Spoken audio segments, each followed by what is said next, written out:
নমস্কার আমার প্রিয় ছোট্ট ছোট্ট সোনামণিরা, সোনা পাখিরা, কেমন আছো তোমরা?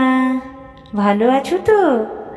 অনেক দিন পর আমি তোমাদের কাছে আবার এসেছি গো সোনামণিরা। অনেক দিন তোমাদের গল্প বলিনি, তার জন্য আমাকে ক্ষমা করে দিও। আমি এখন থেকে আবার চেষ্টা করব তোমাদেরকে গল্প শোনাতে।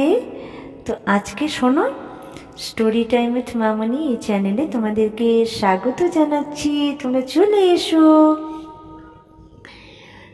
তো আজকে বলবো, কখনো মনের মধ্যে অহংকার রাখতে নেই, কাউকে ছোট করতে নেই, করলে কি হয়। তবে শোনো, একটা সারস আর একটা ময়ূরের গল্প বলি। কোনো একটা গ্রামের পাশে একটা জঙ্গল ছিল। সেই জঙ্গলের মধ্যে অনেক পশু পাখি ছিল। একটা সারস ছিল আর একটা ময়ূরও ছিল। ময়ূরটা দেখতে খুব সুন্দর ছিল, ময়ূর তো সুন্দর থাকে তোমরা সবাই জানো। আর একটা সারসও খুব সুন্দর ছিল। গ্রামে কোনো চিড়িয়াখানা ছিল না, তাই তোমাদের মতো ছোট ছোট সোনামণিরা ওই জঙ্গলে গিয়ে ময়ূর আর সারসকে দেখতো। ময়ূরের অনেক সুন্দর সাজানো ডানা দেখে বাচ্চাদের খুব ভালো লাগতো, আমাদের তো খুবই ভালো লাগে।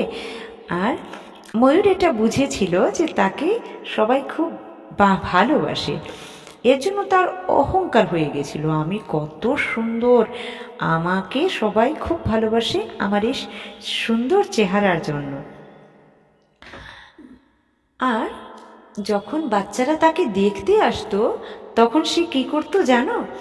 সে তার এই ডানাটাকে সুন্দর করে ছড়িয়ে দিত, খুলে দিত, খুলে নাচতে শুরু করতো। আর সবাই দেখে খুব ভালোবাসতো, সবার তো খুব ভালো লাগতো, খুশি হয়ে যেত সবাই। তারপরে ময়ূরের নাচ দেখার পরে তারা ওই পুকুরের পাড়ে যেত যেখানে সারসটা থাকতো। সে ওখানে বসে বসে মাছ খেত। যেই বাচ্চারা ওখানে যেত, সারস কী করতো, তারও তো একটা সুন্দর সাদা রঙের ডানা আছে, সে ডানাটাকে খুলে দিত মেলে, আর সেই ডানা পাখাটা মেলে সে আকাশের দিকে উড়ে যেত ঝাপটাতে ঝাপটাতে। সেটা দেখেও তাদের খুব ভালো লাগতো। এরকম প্রায়ই হতো, ওরা আসতো তাদেরকে দেখতে, তারা এরকম করতো। এতে ময়ূরের তো অহংকার হয়ে গেছিল। তো একদিন কি হয়েছে, একদিন ময়ূর সারসটাকে ডেকে কি বললো জানো? যে বলল, এই সারস পাখি, তুমি আমাদের দিকে আসবে না। ওই বাচ্চারা আমাকে দেখতে আসে, আমি সুন্দর পাখি, আমার পাখা কত সুন্দর, আমি কত সুন্দর নাচি, তুমি কিচ্ছু পারো না, বিচ্ছিরি কোথাকার, এইদিকে আর আসবে না। ময়ূরের কথা শুনে সারসের খুব রাগ হলো, বলল, আরে ধর তো ময়ূর, এইরকম কথা বলছিস? এটা ঠিক যে তোর কাছে অনেক সুন্দর ডানা আছে, কিন্তু আমি যে আকাশে পাখা মেলে উড়ে বেড়াই সেটা কি তুই পারবি? আমি তো মেঘের মধ্যেও চলতে পারি, আমাকে করে দেখা। ময়ূর কি করলো জানো? সারসের কথা শুনে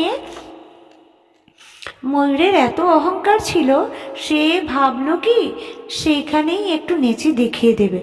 তাই সে তার ডানা মেলে সেইখানে ওই জলের মধ্যে ওই নাচতে শুরু করে দিল। কিন্তু জলদি মানে তাড়াতাড়ি করতে গিয়ে সে পিছলে পড়ে গেল। আর পিছলে পড়ে যাওয়ায় ওখানে কাদা ছিল, কাদাতে তার পাখার মধ্যে লেগে গেল, কাদা লেগে আর তার ছিঁড়ে যেতে লাগলো, ভেঙে যেতে লাগলো। তখন তো তার খুব দুঃখ হলো। তখন সারস ময়ূরকে বলল, তুমি দেখলে তোমার কি অবস্থা হলো? সবাইকে সম্মান করতে শেখো, এগুলো ঠিক নয়। সবারই কিছু গুণ থাকে, যারা অন্যকে অপমান করে তাদের এরকমই হয়। এখন বোঝো ঠেলা। এটা বলে সারস তার ডানা মেলে আকাশের দিকে উড়ে গেল। ময়ূর আর কি করবে বেচারা, এখন তো সে তার ডানা ভেঙে গেছে, এখন সে এখানে আর আর দুঃখ করতে থাকলো। সেও বুঝে গেল যে তার এরকম উচিত হয়নি। তারপর থেকে সেও ঠিক হয়ে গেল, কিন্তু সে তো এখন তো ও আর নাচতে পারতো না, তার শাস্তি পেল। তাই এটা থেকে আমরা কি শিখি, যে কখনো কাউকে ছোট করতে নেই। তোমরাও কখনো কাউকে অসম্মান করবে না, কেমন? তো আরেকটা গল্প শোনো সোনামণিরা, একটা খরগোশ আর একটা কচ্ছপের গল্প। একটা জঙ্গলে অনেক জানোয়ারের সাথে একটা খরগোশ আর একটা কচ্ছপও থাকতো। সেই সবাই জানতো খরগোশ তো অনেক তাড়াতাড়ি দৌড়তে পারে, এজন্য সবাই তাকে বলতো যে সে খুব জোরে দৌড়ায়, তারা কেউ তার সাথে পারবে না। এই না শুনে খরগোশের খুব অহংকার হয়ে গেল, বাবা সে কত তাড়াতাড়ি দৌড়ায়, কেউ তার সাথে পারবে না। এজন্য সবাই তাকে পছন্দ করতো না। একদিন হয়েছে কি, একদিন খরগোশ বনের মধ্যে দৌড়তে দৌড়তে যাচ্ছে, লাফিয়ে ঝাঁপিয়ে, তখন দেখলো একটা কচ্ছপ এদিকে ওদিকে ধীরে ধীরে ধীরে ধীরে চলছে। তখন খরগোশটা কচ্ছপের এই ঢিমে তাল দেখে কচ্ছপের কাছে গিয়ে কচ্ছপকে একটু মানে ঠাট্টা উপহাস করেই বলতে থাকলো আর কি, যে তুমি চলতেই পারো না, কিভাবে চলছো? এইভাবে কি চলে? দেখো আমি কিভাবে দৌড়াই। এই বলে লাফিয়ে লাফিয়ে দৌড় দেখাচ্ছিল। তখন কচ্ছপ খুব ধীরে ধীরে বলল, আমি এইভাবেই চলি বন্ধু, কিন্তু আমি আনন্দেই থাকি। আমি এইভাবে চলতে আনন্দ পাই, এটাতেই আমার আনন্দ। কিন্তু খরগোশের তা ভালো লাগলো না। সে করলো কি, কচ্ছপটাকে বলল যে দৌড়ের কম্পিটিশন হয়ে যাক, কে যেতে দেখা যাক। কচ্ছপ রাজি হয়ে গেল। কচ্ছপ জানতো যে সে জিতবে না, তবুও রাজি হয়ে গেল।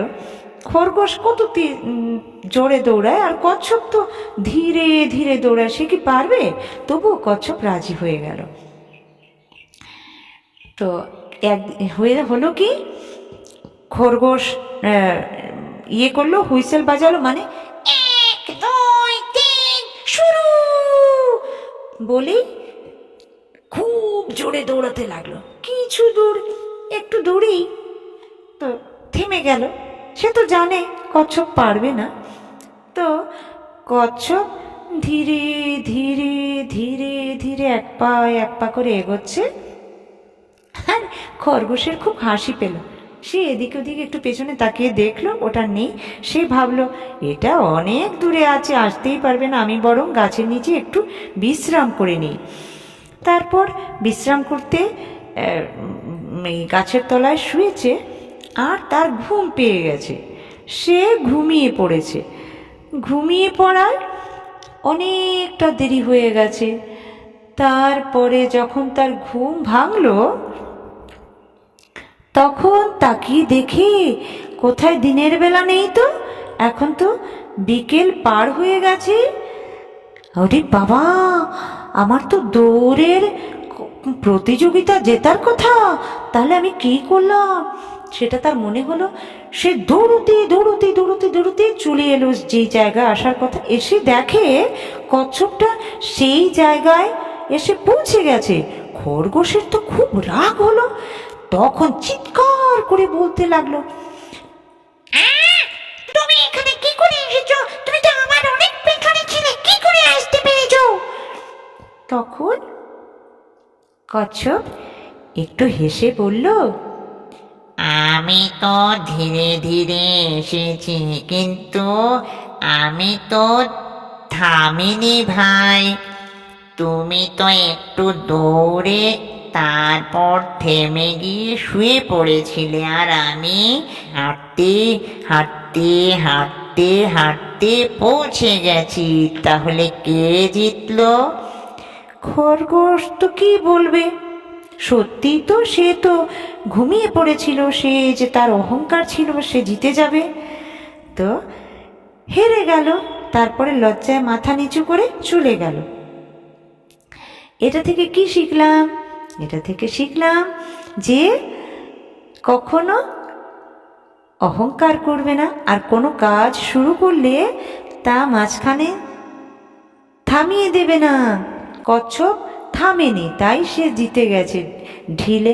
ধীরে ধীরে চললেও সে খরগোশের আগে পৌঁছে গেছে। আর খরগোশ তাড়াতাড়ি দৌড়তে পারলেও সে যে মাঝখানে অহংকার করে থেমে গেছিল, এর জন্য তার হার হয়ে গেল, সে জিততে পারলো না। ঠিক আছে সোনামণিরা, সোনা পাখিনা, অনেক অনেক আদর তোমাদের জন্য, অনেক অনেক ভালোবাসা। আবার আরেকদিন আসবো তোমাদের জন্য অন্য গল্প নিয়ে। তোমরা খুব ভালো থেকো, খুব খুশি থেকো। নমস্কার।